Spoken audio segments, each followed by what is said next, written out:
Have you ever heard of a bus scroll? It's part of Detroit's public transit history, and now it's becoming a way to celebrate Detroit. Meet the woman behind Detroit Scroll in my Mom's a Genius report.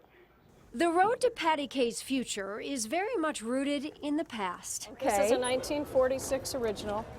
So the streetcar operators, bus drivers had to manually crank this to indicate the stops. They were called bus scrolls, and you see them in old pictures advertising the next stop during a time when Detroit had one of the largest municipally owned transportation systems in the world. When Patty found a couple of these bus scrolls, she felt the nostalgia. I had a vision in my head. I knew exactly what I wanted to do. Recently divorced and struggling personally and financially, her life was about to take a detour. I had $500 to my name when I started this. This is jump off the edge and just do it. Detroit Scroll was born. We caught up with Patty last Friday at her booth at Winter Blast in Campus Martius to see how that vision became reality.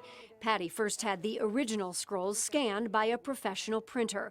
With those digital copies, she now makes wall hangings, T-shirts, scarves, and stationery, products emblazoned with those iconic street names. For instance, my shirt, people will say that route doesn't make sense. It's like, because, I know, right? It's because it's printed in alphabetical order. The way the scrolls were. I've had people cry. For instance, where it says Ford Rouge Gate number 9 right here. A woman told me she dropped her husband off at that gate every day for 30 years. Her biggest seller lately, not a scroll, but her Cheers to Detroit glasses. She designed those when Detroit emerged from bankruptcy. Her tagline, history made, Detroit driven. I think last year I did close to $200,000 in sales. Incredible. Yeah. Wow. Right out of my basement. Yes, the basement of her Grosse Pointe home serves as headquarters and warehouse for Detroit Scroll. Like so many entrepreneurs, Patty wears all the hats for the business. She's often out at events like these and at Eastern Market selling her stuff and selling her city. I've never been a naysayer. I always believed. I knew we would, and hence my new shirt. It says, "Told you so."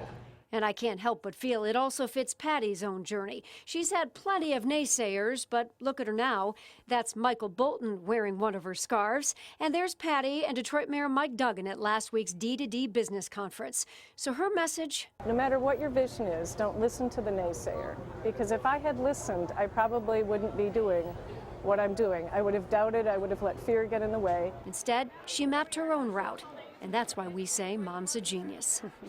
I just love all her stuff. Such a cool T-shirt, isn't it? Detroit Scroll merchandise is sold now in more than 80 stores. You can also find all this stuff online at shopdetroitscroll.com, and we provided a link to that website on ours at WXYZ.com. Stephen. That's cool. I want that I told you so shirt. That's yeah, pretty cool, isn't it?